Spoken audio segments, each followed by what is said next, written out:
Terima kasih pemirsa, Anda masih bersama kami dalam Berita Papua. Bagi Anda yang baru bergabung, kami akan sajikan kembali 3 berita utama hari ini.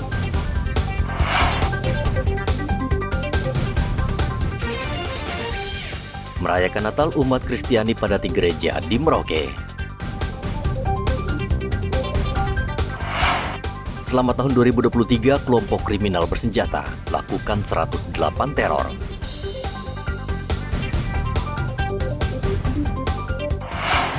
Bulog Papua jamin ketersediaan gula dan minyak goreng selama Natal.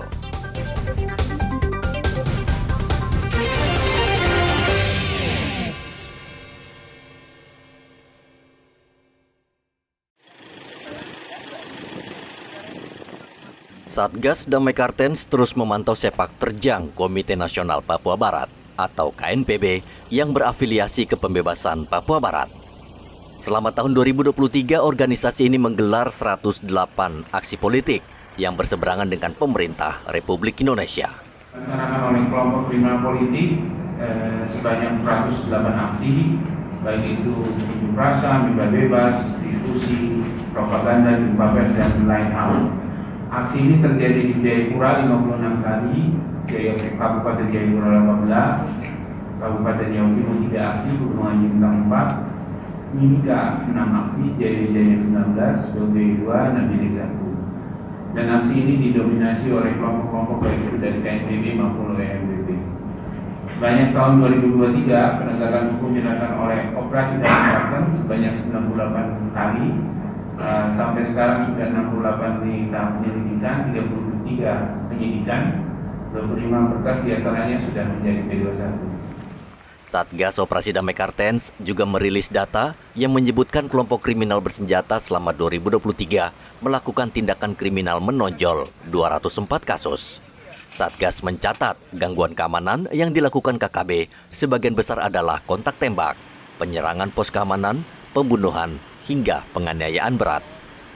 Jumlah tewas mencapai 79 orang, sebagian besar adalah warga sipil, berjumlah 37 orang, 20 tentara dan 3 polisi, sedangkan 19 orang sisanya dari KKB. Sementara jumlah korban yang luka-luka sebanyak 84 orang. Igo Batmomolin melaporkan dari Mimika, Papua Tengah.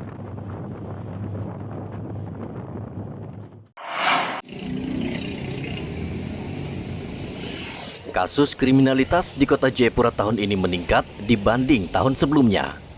Tahun 2023, Polresta Jayapura telah menangani sekitar 3.600 kasus tindak pidana kriminal. Sebagian besar adalah pencurian sepeda motor, disusul pencurian biasa. Dari jumlah tersebut, Polres sudah melimpahkan 144 kasus ke Kejaksaan, sementara sekitar 170 kasus lainnya baru memasuki tahap penyidikan. Dari catatan kepolisian, sebagian besar kasus pidana di kota Jayapura terjadi karena pelaku dipengaruhi minuman keras. Kasus curanmor itu ada 1.090 kasus, kemudian pencurian biasa itu ada 1.019 kasus, kemudian aniaya 424 kasus, pengeroyokan 200 kasus, pencurian dengan kekerasan 187 kasus, penipuan 129 kasus, penggelapan 110 kasus, pencurian dan pemberatan 85 kasus, pengerusakan 85 kasus, kekerasan dalam rumah tangga atau KDRT ada 77 kasus. Jadi jumlah perbandingan crime total di tahun 2022 yang totalnya 3.636 kasus dan tahun 2023 total ada 3.683 kasus dan memiliki perbandingan sebanyak 47 kasus di mana tren tersebut meningkat. Selain itu, Polresta Jayapura selama 2023 menyita total 30 gram ganja dan 47 gram sabu. Dibanding kriminalitas, kasus narkotika di Jayapura menurun dibanding tahun lalu.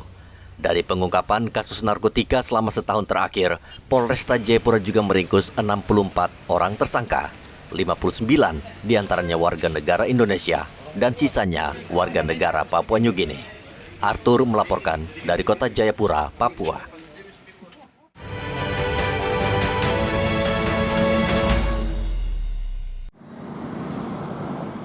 KPU Merauke merekrut 5.418 anggota KPPS yang akan bertugas di 700 TPS. Untuk menjadi anggota KPPS, salah satu syarat adalah usia minimal 17 tahun dan maksimal 55 tahun, serta tidak terlibat partai politik.